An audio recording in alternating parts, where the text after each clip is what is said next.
I want to thank the Foreign Policy Association for inviting me this evening, and Noel Lateef in particular reached out. Old friends like Bob Miller and Jane Kurtzman in the audience, new ones too, including Hilge Herford. The Foreign Policy Association is an institution that I have long admired. There have been a lot of important talks given here, including, I believe, last year's Herford lecture by Carl Gershman, whom Bob mentioned. All members of the board read Carl's speeches, and I remember that one. For years, I used to assign another talk that was given at the Foreign Policy Association by my friend and boss at the Council of Foreign Relations, Richard Haas, 10 years ago, I think. Still very stimulating reading about the role of the United States in the world and the kind of relations that it should seek with other powers, and the kinds of policies that it should pursue in trying to solve the big problems before us. I am in the enviable position. It is always an enviable situation for an author to have a book out and to have everybody talking about the problem that a problem that you actually know something about. There's one little wrinkle, though, that I should call to your attention, and that is that my book isn't about that problem. In fact, I was asking myself, is Ukraine even in the index in my book? The answer is yes. There's one entry for Ukraine in Maximalist, page 257. But it's my goal this evening to convince you that actually the book and the topic of the hour, the book of the hour, and the topic of this evening are in fact closely related. Right now we are wrestling with what to do about Russia. This is a policy challenge. It is an analytical challenge. It has created in Washington what George Kennan used to call a stone in the beehive moment. You throw a stone into a beehive and suddenly there's a lot of buzzing about what should be done. And we are in that kind of buzzing moment in Washington where everybody's got a bright idea about what ought to be done. And there are, sort of broadly speaking, two competing views that have emerged in our analysis of where this problem came from. One view has it that it is the result of confused and inadequate efforts by the United States over the past couple of years in dealing with a Russian problem that was inadequately understood, and to check which inadequate policies were developed. There's another view that the confrontation we now have with Russia is the result of provocative policies, overly ambitious efforts by the United States pursued over the past couple of decades. So the question is, what is it that led us to this situation? Is it too ambitious efforts or too passive efforts? The policies of the past couple of years or the policies of the past couple of decades?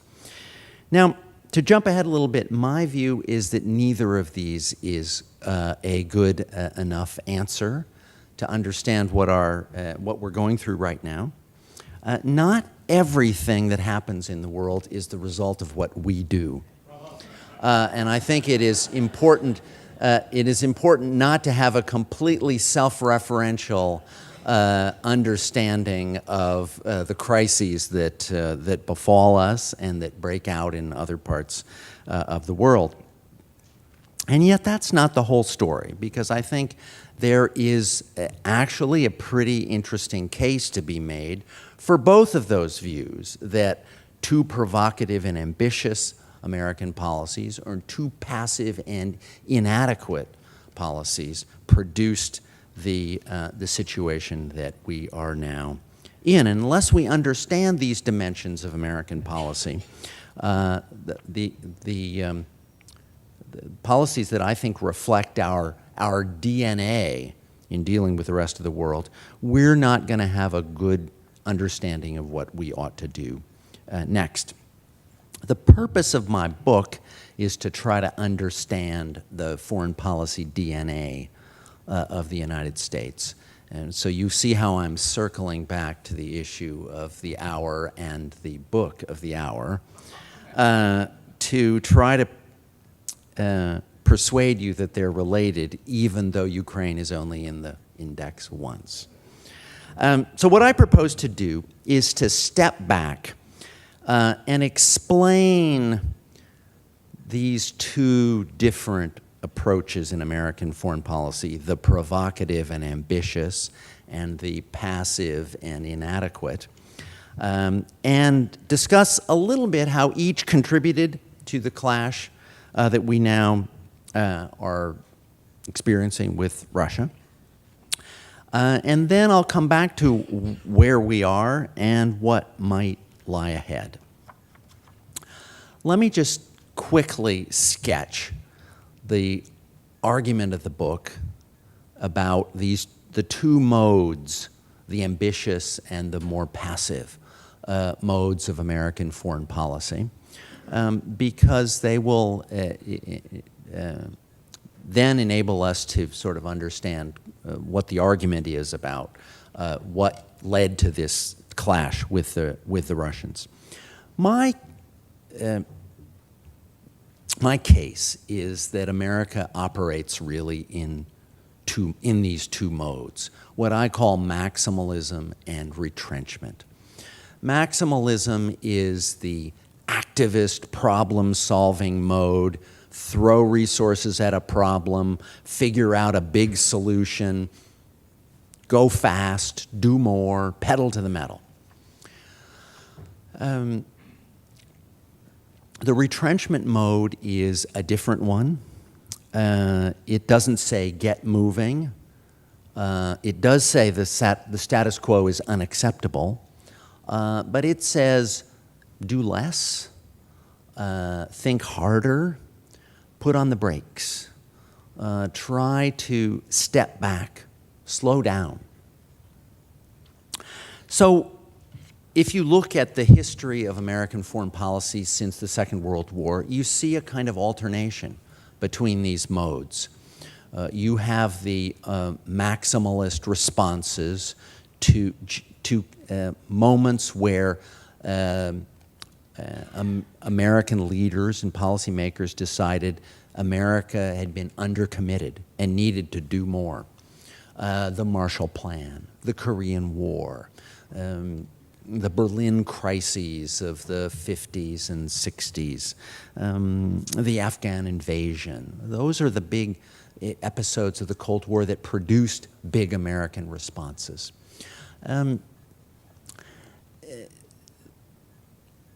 Retrenchment is the mode of American presidents who follow maximalists, because maximalists tend to get into trouble, make a mess, and then the American people hire a retrenchment president to get us out of the mess, to do less, think harder, put on the brakes. And that's the retrenchment policy hangover that follows the maximalist policy party. And you have a rough, I don't put this in the book because it seems so simple-minded, a kind of rough alternation decade by decade. The 40s, 60s, 80s, and 2000s are maximalist decades. You know, give or take a couple of years. The 50s, 70s, 90s, and 20-teens are retrenchment decades. You know, it's sort of embarrassing that it's that simple to chart it, But there it is. Now, let me just say one word about why you end up with this alternation. I said that maximalists tend to make a mess. They tend to overdo it. So do retrenchers. That's the dynamic that creates this decade-by-decade alternation. The American people, just as they hire the retrenchers to come in and fix the mess that the maximalists make, hire the maximalists to come back when they believe that the retrenchers are not quite solving the problems either. So there is something in the way we make policy that leads both the presidents and policymakers of the maximalist and the retrenchment mode to overdo it. We can talk about why it seems difficult to find a steady state, good for all seasons policy. Let me say a few words about just quickly tick off the characteristics of maximalism in a way that goes beyond what I've said, my crude, pedal to the metal characterization. Then say a few words, just tick off the characteristics of retrenchment, and then turn to what it was about our policy toward Russia that would fit within each of those modes. Maximalists tend to, first of all, the policies get devised in what I described earlier as the stone in the beehive moment. They're made by presidents who are inclined to think that others are not going to be very much help. My favorite sophisticated strategic description of this kind of policy is John Connolly's, who described his international economic policy as follows. He said, "The foreigners are trying to screw us. I intend to screw them first." Maximalist policymakers also believe that international mechanisms are not going to be very useful. Here I like to quote Hillary Clinton, who said of the Copenhagen Conference on Climate Change, "I haven't seen anything so badly run since my 8th grade student council." And in that, she spoke for decades and generations of American secretaries of state. Maximalist policymakers tend to think halfway measures won't suffice. You've got to go in there, solve the problem so that you don't have to return to it. That was Dean Acheson's view of the Korean War, why you needed to take the North. It has characterized policy in many other occasions. Maximalists are unhappy with gray zones, uncommitted territory, and they tend to think that the American people have a short attention span, 2, 3, 4 years tops. That's why George Marshall told his advisors and lieutenants, he said, "You've got to come up with a Marshall Plan that will get everything done in 3 or 4 years, because that's as long as the American people will tolerate it. Then we're going to have to shut the whole thing down." These views, I think, even among non-maximalist presidents, tend to be somewhat imprinted in our DNA. Let me say a quick word about what the views are of retrenchment presidents. We're in a retrenchment period now. Remember, it's an odd decade, so that's how you know that it is. Retrenchment presidents are not isolationists, by the way. They are merely downsizing. They're not pulling up stakes and calling off foreign policy. To the extent you have isolationists in American foreign policy debate, they tend to be from the party that made the mess the previous decade. So I like to say, you had McGovern Democrat isolationists in the 70s because of the maximalist mess in the 60s. You have Republican McGovernites, isolationists today because of the mess in the previous decade. Retrenchment presidents tend to be centralizers to exert very strong management control over policy because they don't trust the bureaucracy to do the right thing. Eisenhower, Nixon, and I think Obama fits in that category. They tend to aim for long-haul policies that are sustainable. They tend to be irritated by new challenges that arise after they've cleaned up the mess. Their view is, I cleaned up the mess, that should be good enough. And it usually is good enough for at least one thing. It gets them reelected. Retrenchment presidents are resoundingly reelected, if the ones who started it and cleaned up the mess. But they get, as I said, annoyed by new challenges because people say, well, there's something that's come up that you need to take care of. And they're a little disoriented by that. They tend to lose the center. Retrenchment is a time of intense policy debate. People are demanding new policies. And finally, this is something we can come back to. I'll just throw it out there now. Retrenchment presidents tend to be rather poor users of the bully pulpit. They exercise poor rhetorical leadership. Why that's the case with, a brilliant speaker like Barack Obama, we might come back to. Now, how is all this related to our current problems with Russia? We're now in a retrenchment mode, so that a lot of people say it's retrenchment's fault that we're having this problem with Russia. But as I said earlier, there's another camp which says, no, it's the previous maximalism that produced all this trouble. And so let me start with that. Did we get into this trouble with the Russians because we overdid it? We were too ambitious in the kinds of approaches that we had toward Russia, too heedless of what other countries think. Remember I said the foreigners are trying to screw us and we're going to screw them first. That's the general approach. Did we follow that toward the Russians?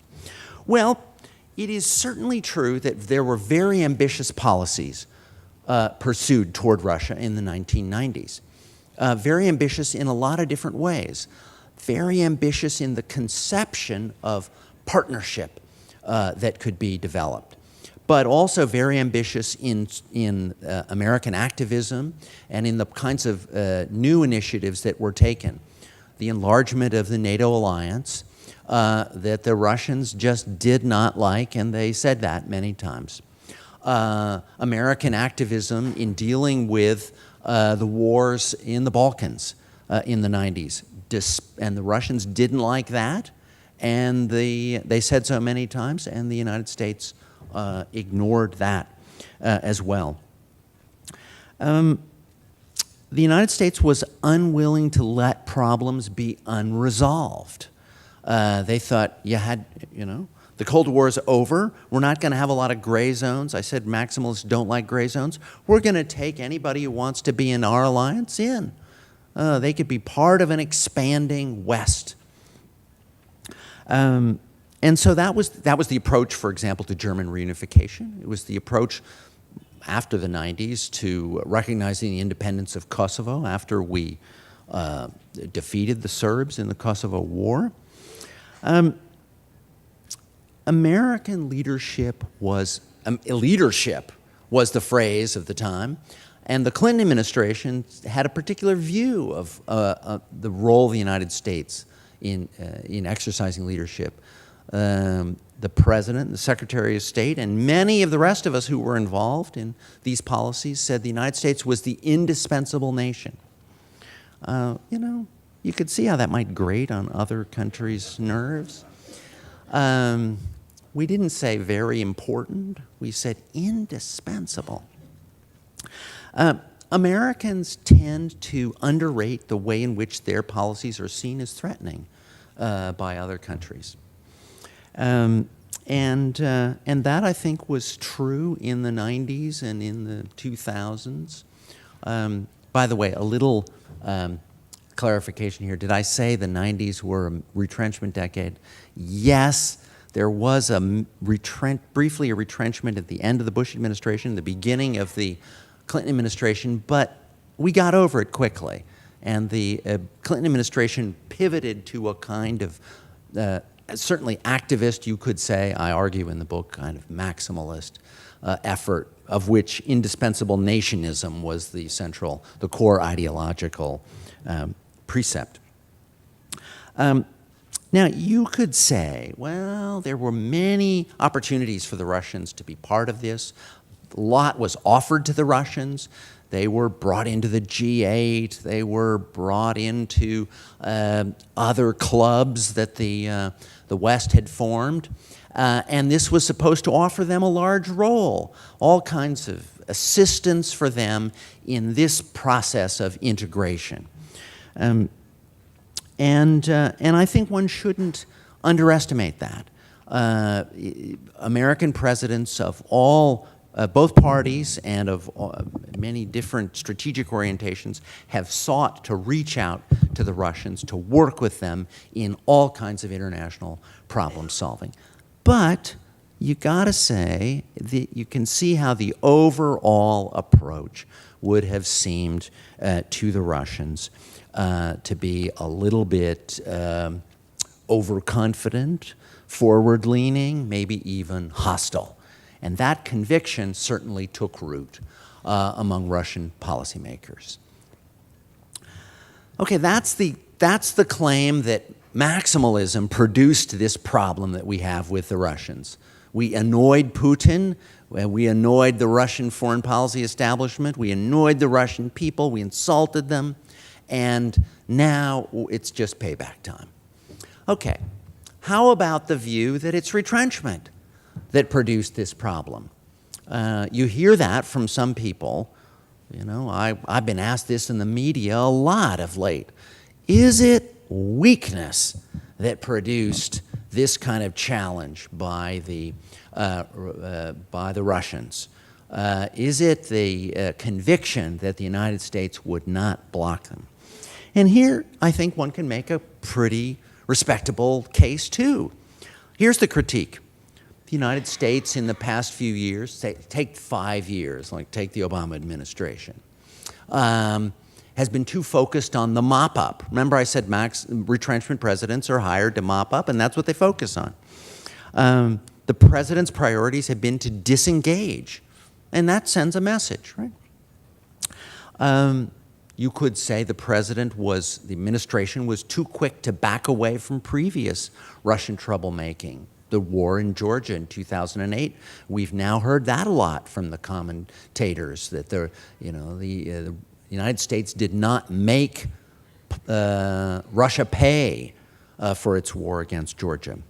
You could say that the president weakened his credibility by talking about red lines that then turned out not to be important. Syria, of course, the locus classicus of this. And it has led many Russians actually to say to me and other people who work on Russian-American relations, our president thinks your president is weak.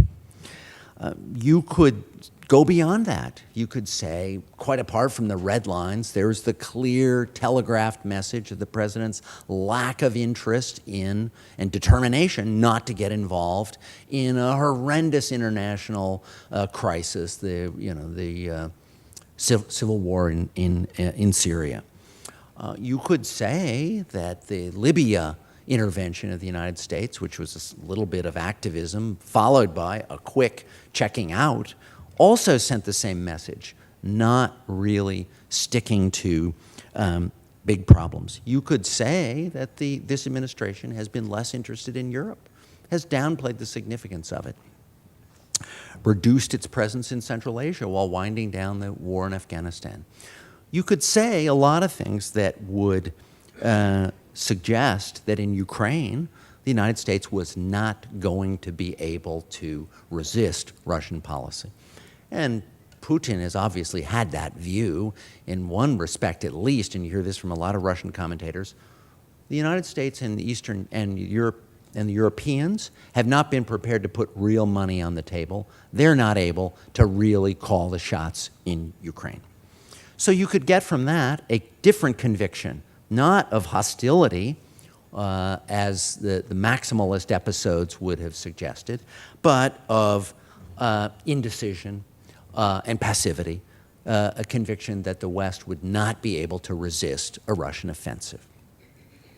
So how to weigh this? You've got a charge that the United States did too much, and then that it did too little.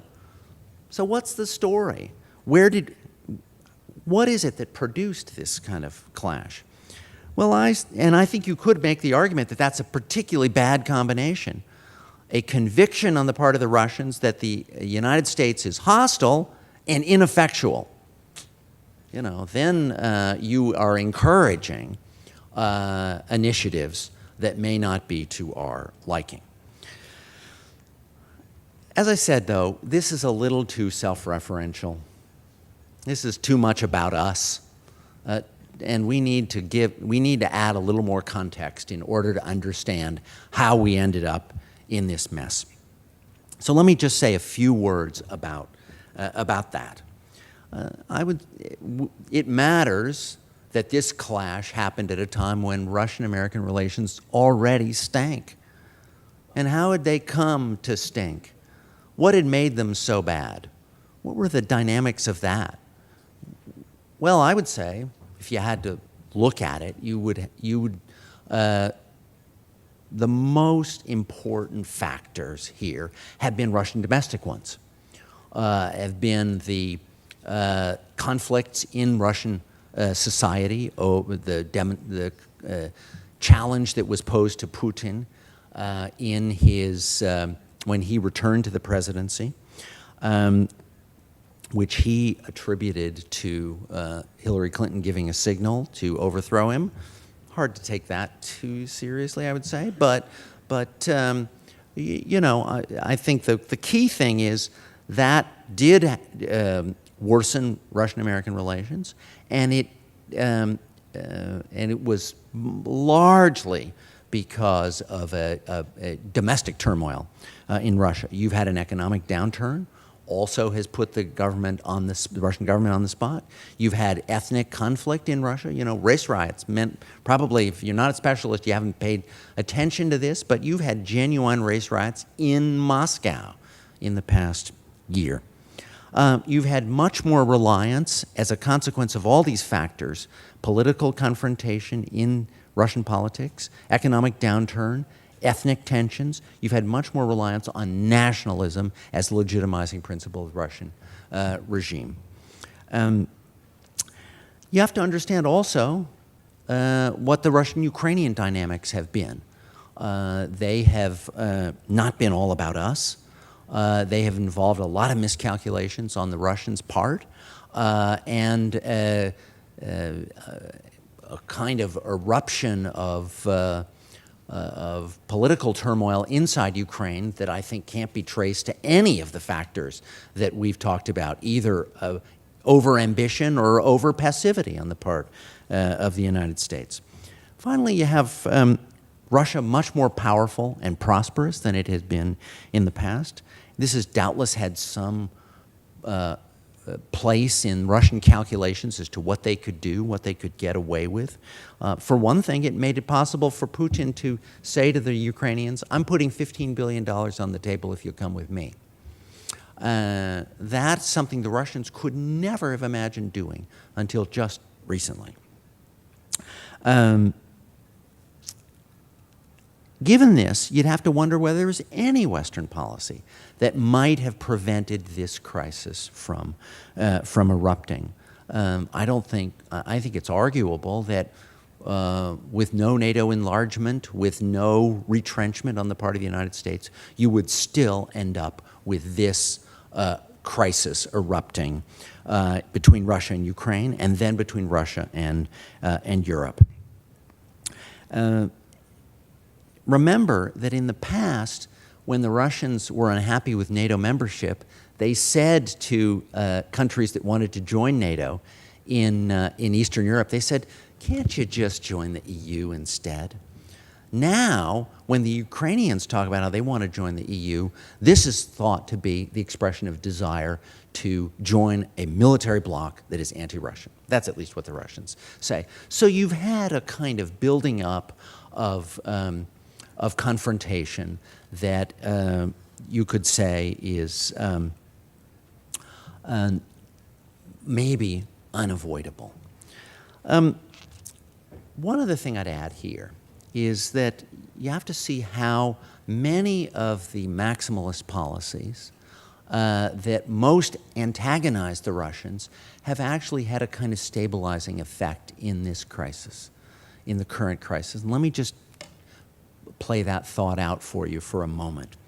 Imagine if, in a non-maximalist way, the United States had decided to leave all of Eastern Europe as a kind of gray zone, not part of our alliance, not under Russian control, but up for grabs. Imagine what the conflict we would now be looking at would be like, what the crisis would be like. You would have countries across the entire region much more fearful for their future than they are now. So in some respects, having acted long ago in a maximalist mode, the United States, in its retrenchment mode, can cling to some of the benefits of maximalism. The earlier overambition didn't just antagonize, it stabilized. So I think we're dealing with both of the consequences of that previous policy. I think it even creates some stability in Russian-American relations, a certain confidence that things can't go as far as our worst fears might tell us. Putin wouldn't like that thought, but I think that's how I would analyze it at a distance.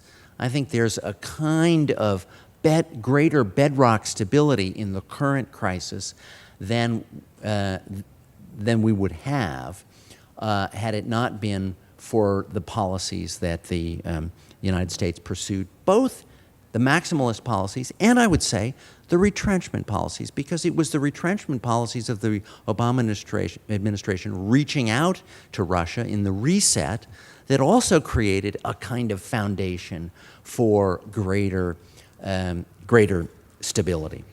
People ask me, which is better, maximalism or retrenchment? You know, having heard me for a while, you'll know the answer.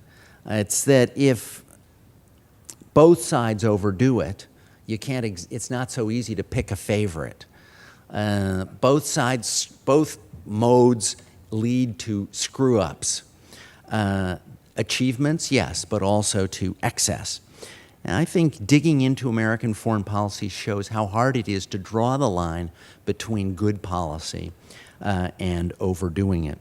And this leads me to a kind of Solomonic view of maximalism and retrenchment, that we need to learn enough from retrenchment to know what problems not to try to solve. We need to learn enough from maximalism to know what problems we do need to solve. From retrenchers, we learn the lesson of how important it is to accept priorities. From maximalists, we learn the lesson of avoiding paralysis. So I'm skeptical of good policy for all seasons. You know, you can't ride it out, you know, one decade after another, always following the same approach. Americans have this illusion that that's what we do, that the great thing about American foreign policy is continuity. My view is the great thing about American foreign policy is discontinuity. We're able to correct our mistakes. And I would say that is what our debate for the next couple of years is going to be about. Which mistakes we've made in the past, which ones we've got to correct. Generally, when policymakers are convinced that they've hit on the formula that's good for year after year after year, they're just about to have to change course. So I think we're going to have an interesting debate over the next couple of years.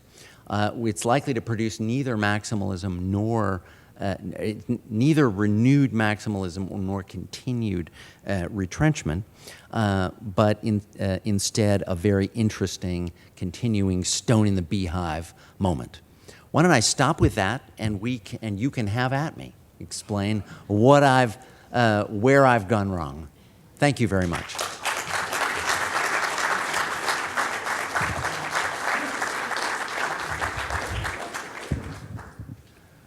Bob, sure. A quick question before everyone barrages you with questions about Putin and Russia and the Crimea. Oh, I hope not. I'm sure you will be barraged, I hope. Good. But can you apply your idea of maximalism and retrenchment to New York City government, from LaGuardia to de Blasio? No. Well, yeah, probably I could if I were more knowledgeable about New York City government. No, I'm just I'm a oversimplifying historian. And while that ought to make it possible for me to apply crude oversimplifications to other topics, I need to know a little bit more about them than I do. But I will say this. In a lot of lines of work, whether it's business or the arts or New York City government, fads get run into the ground. They overdo it, and then somebody comes along and says, we've just got to stop overdoing it. And so you get a corrective.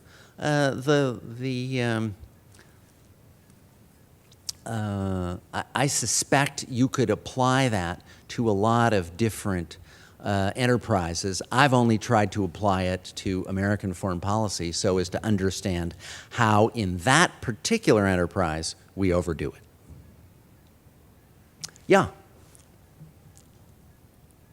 Steve, where do you find our Western European allies in the current situation with regard to a possible invasion of eastern Ukraine? Hoping against hope.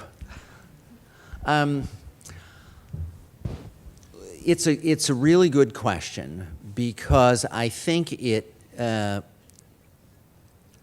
points you toward the deep anxiety that has gripped West European governments. Their hope now is to find a set of measures that will make it look as though they're actually doing something. But the real message that they're conveying to the Russians is, don't push too far, because then all hell is going to break loose. We aren't going to, if you invade Ukraine, if there are tank divisions that cross the border, we aren't really going to be able to help you. We aren't going to be able to preserve what we have tried to build up over the past couple of decades since the collapse of the Soviet Union. Our economic relations will experience a deep rupture. Our political relations will be in the deep freeze for a long time. So they are trying to convey that all of the things that they're trying to keep the Americans, the trigger-happy Americans, from doing now, are there on the table if the Russians go too far. Now, what happens in this kind of communication is that this creates an incentive for the Russians to try to figure out what just short of too far would be. And I think you're seeing that right now in the clear preference that the Russians have. I mean, they have other reasons for having this preference, not to get embroiled in a real war in Ukraine, but instead to let the Ukrainian government fall of its own weight, to help it along with all kinds of subversive efforts in the East, and to hope that they will be discredited in the way that their pal Yanukovych was discredited a couple of months back.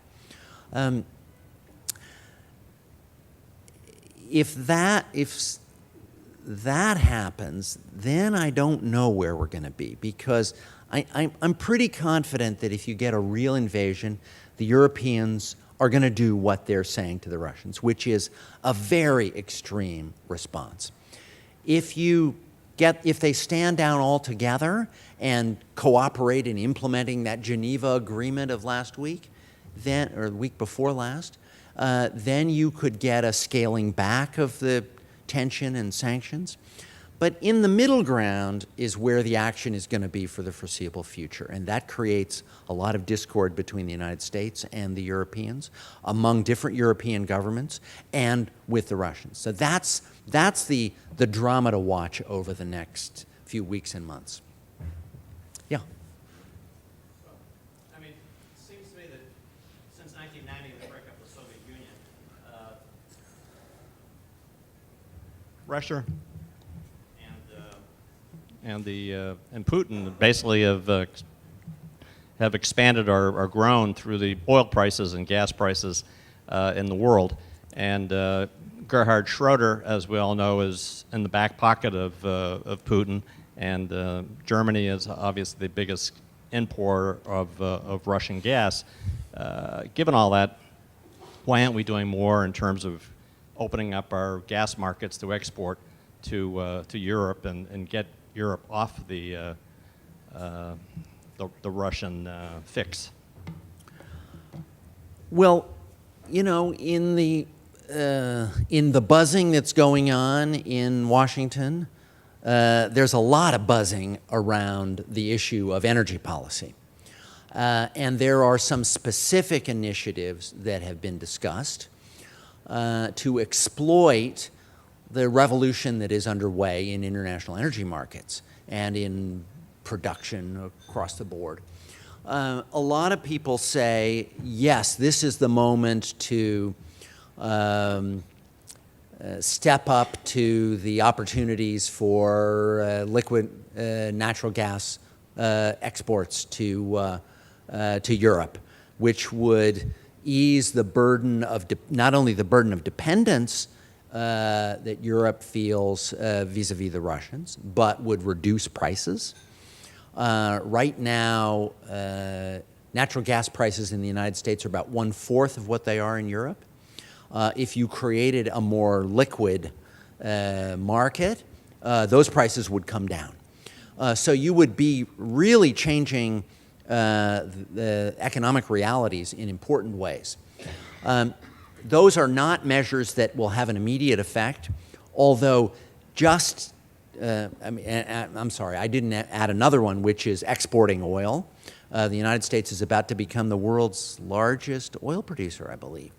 And deciding to export oil will have an effect on markets as well.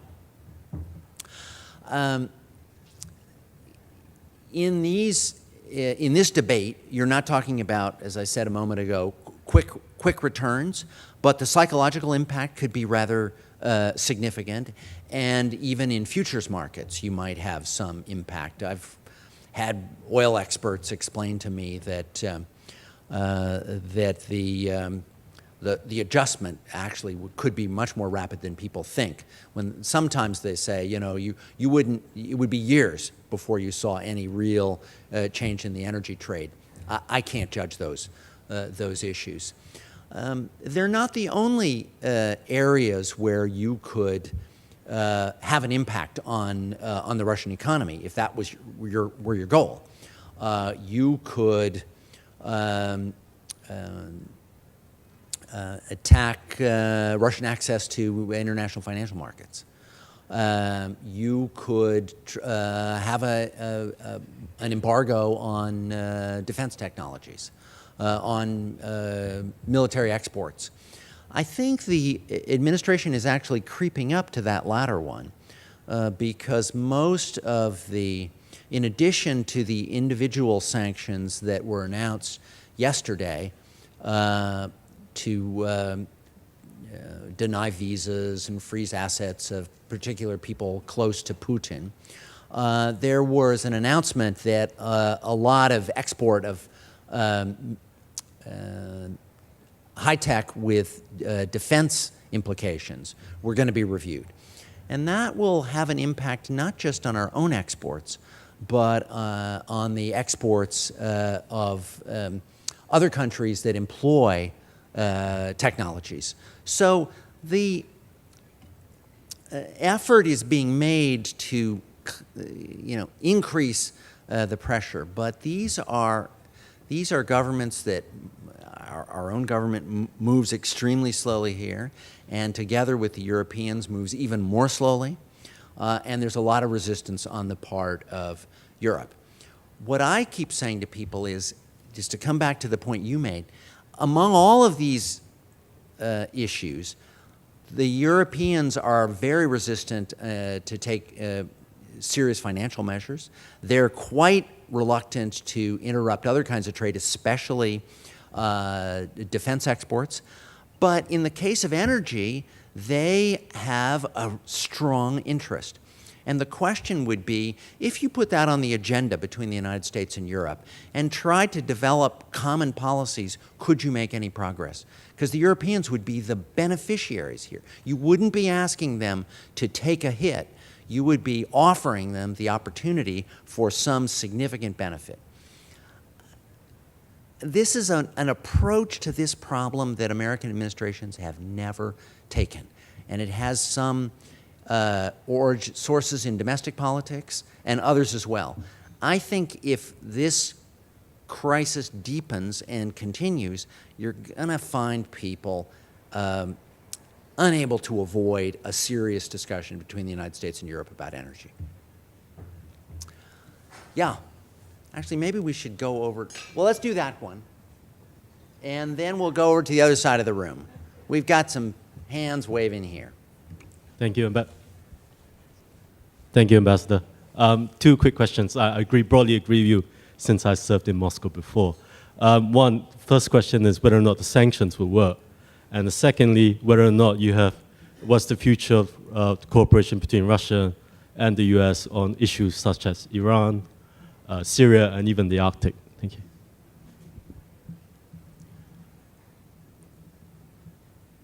Sanctions, will they work? And what about other issues where there's a kind of cooperation, perhaps, that you would not want to lose?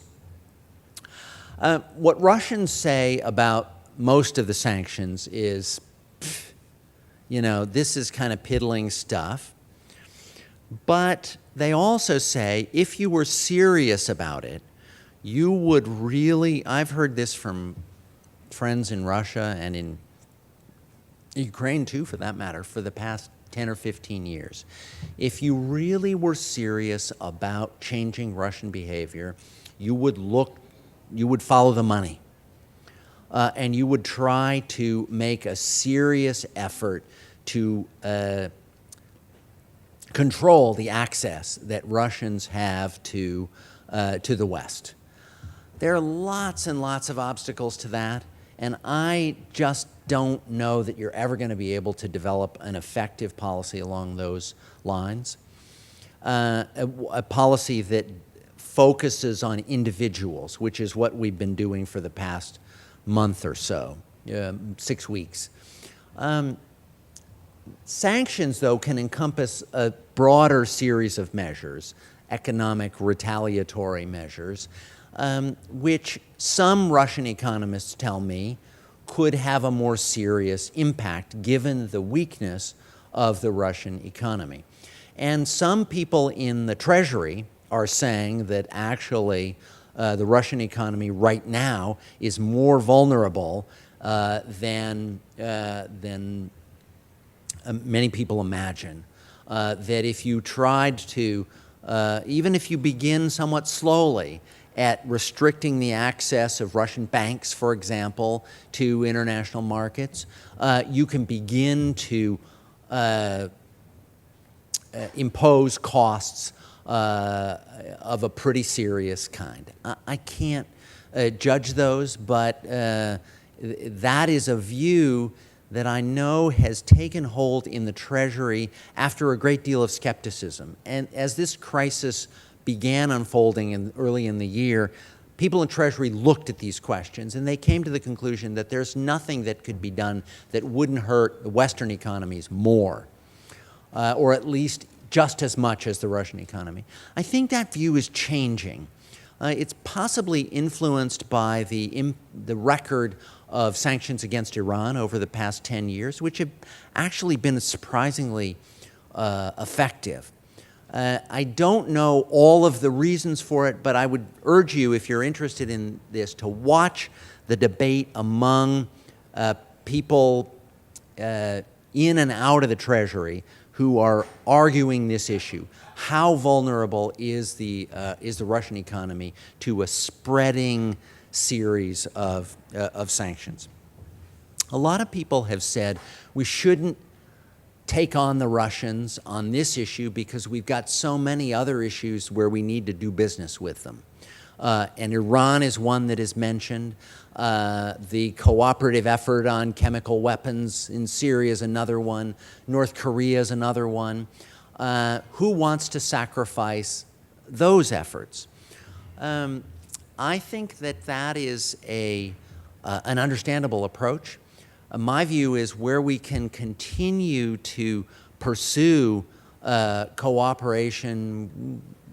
Iran is probably one of the best ones. We should definitely do that. We certainly shouldn't, cut off our nose to spite our face just because we're mad at the Russians. But I do think we probably have to start doing some of the serious thinking about a relationship with Russia in which those kinds of cooperation are just not going to be available anymore. That this is going to be a deeper estrangement, that it'll make it harder to launch cooperative efforts of that kind. And in fact, we may discover that a number of issues become more competitive. The Arctic has already become a kind of competitive one. But I would say across the board, if we're not, without plunging into it, not thinking about the kinds of frictions that may develop in Russian-American relations, we're not doing our homework. Now, we had some other hands over here. Actually, that lady's hand has been up for several rounds of questions, so why don't we, right there, no, yeah, there you go. No, I'm moving you back. There we go.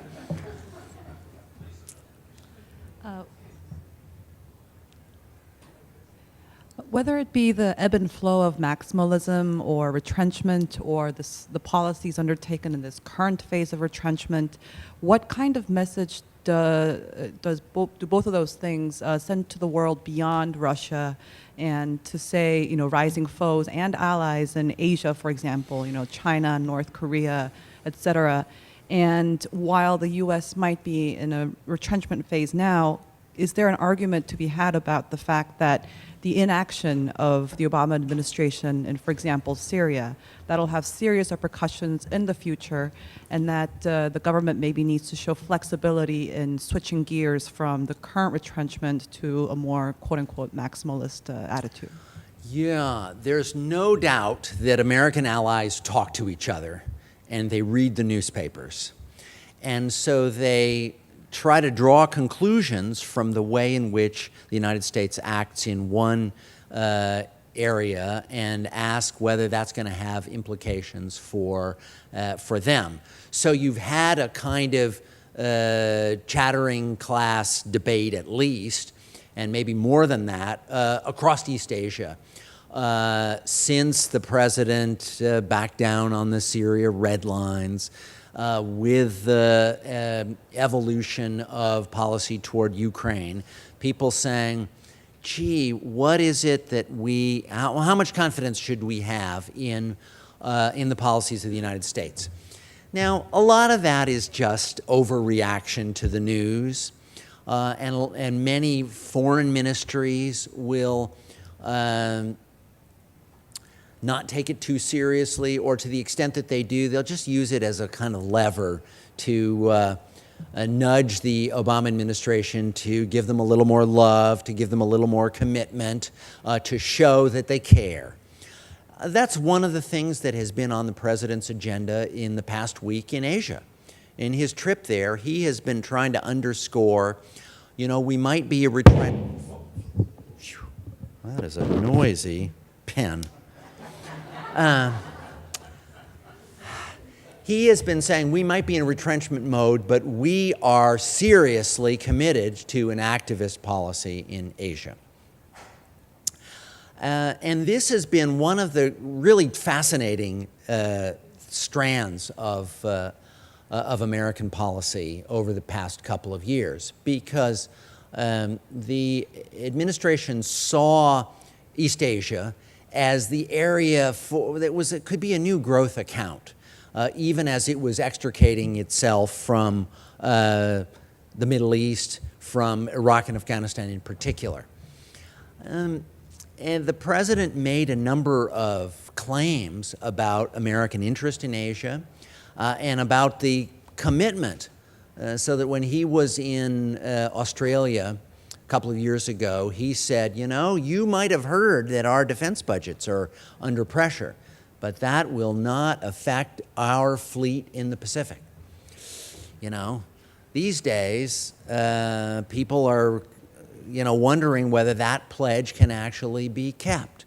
What share of the overall defense budget the Navy will have? What share of the overall Navy the fleet in the Pacific will have? Retrenchment presidents tend to have trouble keeping some of their pledges, because what happens in retrenchment, I did these numbers just sort of looking at the downsizing of the American defense budget after our big military campaigns. And what generally happens is that the shrinkage of the budget goes on for quite a long time, longer than the surge in spending, and longer than the holiday that the United States gets just from cleaning up the previous mess. So new challenges and demands tend to arise even as defense spending is going down. That's the problem that the Obama administration is facing right now in Asia and trying to keep the president's pledge. So yes, all of these regions involve interconnected choices and demonstrations by the United States that it will actually try to play out and live up to commitments that it turns out to be kind of hard to do given defense realities. I'll say, just some of you mentioned that you were in a session at the Council on Foreign Relations that we had last week where we were talking about American leadership, and one of my other co-panelists said, you know, there's no problem with keeping the defense budget at an appropriate level as long as you just, you know, really the issue for the budget is entitlements. So I said to him afterwards, I see, so there's no problem with defense spending as long as we fix entitlements. Is that it? You know, see how that goes over in East Asia. If you can convince people that we're going to solve all of our budgetary problems and that's going to solve the defense budget issues. One more question? One more? Oh, let's take two. We've got two people here who've had their hands up for a long time, and why don't we take them together, and then I'll decide which is the easier one. Thank you so much. I'm glad to yield to you if you want. I have had the good fortune to live under Soviet, I don't want to use the word occupation in Hungary because we are in the retrenchment period now. But the Russian behavior is totally different from that of the American, and the thinking as well. So don't you think that the American president should come out sometime, certain retrenchment, and become ambitious a little bit? Because my opinion is that the Russians, once they try to accomplish something, always over-ambitious. And I saw it on the streets in Budapest. Our streets were full with these big, they call them T-35, we just call them tanks. So it's not a pretty sight. Okay, that's, I'm hoping the other one's going to be easier. Much less profound and theoretical. Questioning your theory a little bit, one would think that the interventionist periods of our of your swings would have been much stronger during that period of time when the U.S. hegemony was on the rise than now when it's waning, when the retrenchment would be more profound and stronger. Yeah, well, let me say just quickly one thing about each of those, because they're sort of related in a way. That is, the issue is, what's the nature of the current retrenchment and how long should one expect it to last? I tend to say to people, retrenchment lasts a long time. And it's not just because the downsizing of the defense budget lasts a long time. The American people, after a period of overcommitment, generally feel kind of conflicted about renewed involvement. And so you see today that the polls tend to show people not terribly interested in helping Ukraine, not desirous of greater activism in international affairs. There are interesting poll results that go along with this. Today's Washington Post reports that the public disapproves rather severely of Obama's handling of Ukraine, and I don't think it's because he's doing too much. It's because he seems confused. But at any rate, there is a political momentum for retrenchment that isn't easily overcome. It involves good reasons and bad. I would say that of all of our retrenchment presidents, President Obama is probably the one who feels the most actual kind of principled commitment to the needs of retrenchment. When he says nation building here at home, I think he has something, quite concrete in mind, and that he's strongly, personally attached to. So that's an extra source of caution when it comes to prolonging retrenchment.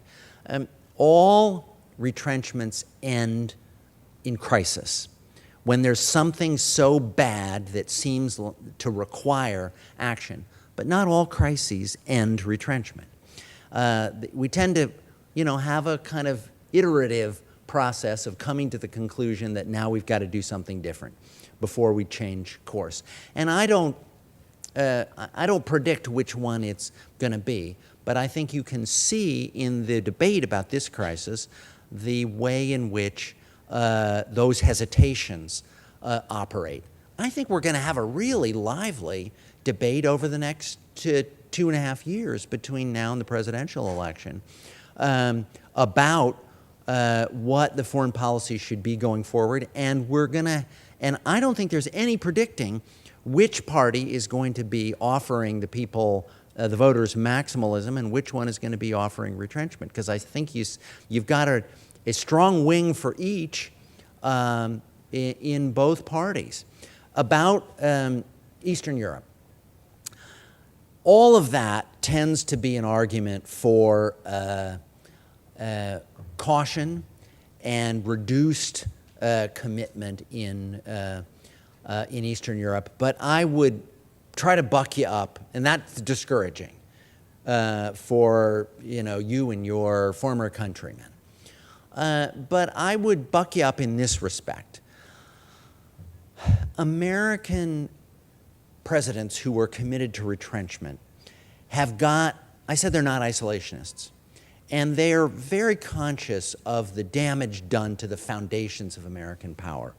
And no foundation of American power, other than the strength of the American economy itself, is more important in the eyes of our presidents than the American alliance structure. So a policy that seriously weakens those alliances is one that has to be, there is a serious red line there for American presidents. So I would say you are going to see over the next couple of years a strong desire on the part of the president not to walk into some open-ended involvement that is going to be a mess from his point of view. And you're going to see effort to make sure that this foundation, these foundations of American power, American alliances, are addressed. That's, to my mind, one of the reasons the president spends so much time talking about these trade pacts, both transatlantic and trans-Pacific. Those are meant to address the foundations of American power. But it can't just be economic. It also has to have a security component and the clear commitment to stand by alliance commitments once made. So if there's any bit of good cheer for you in that, since now we've got many countries in Eastern Europe that are part of our alliance structure, you know, I hope we will find that I'm making a sound prediction here. Thank you.